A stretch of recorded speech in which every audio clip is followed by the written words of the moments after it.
Hi అండి, welcome to Harley Lal vlogs. ఇవ్వండి, ఈరోజు దోసకాయ పప్పు, క్యారెట్, బీట్రూట్ ఫ్రై చేస్తున్నానండి.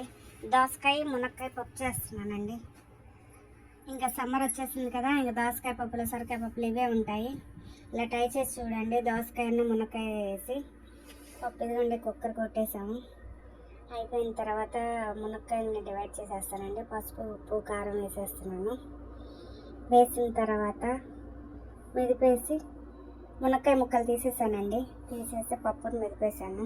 ఇప్పుడు తాలింపు వేసుకోవాలి.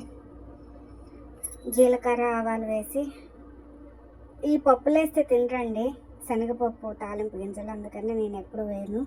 ఉల్లిపాయలు వేసి వేపిన తర్వాత ఇదిగోండి మునక్కాయ ముక్కలు వేసాను. ఇప్పుడు మెదిపిన పప్పు వేసేసానండి. వేసిన తర్వాత కొంచెం నెయ్యి కూడా వేసాను. ఇలా కలిపేసుకున్న తర్వాత ఇది తెల్లిన తర్వాత పప్పు రెడీ అయిపోయిందండి. ఇదిగోండి వేడి వేడి పప్పు, చాలా బాగుంటుంది. ఇలా చేసుకోండి, సమ్మర్లో ఇలాంటివి తినాలి. నచ్చితే లైక్ చేయండి, షేర్ చేయండి, సబ్స్క్రైబ్ చేయండి. Thank you.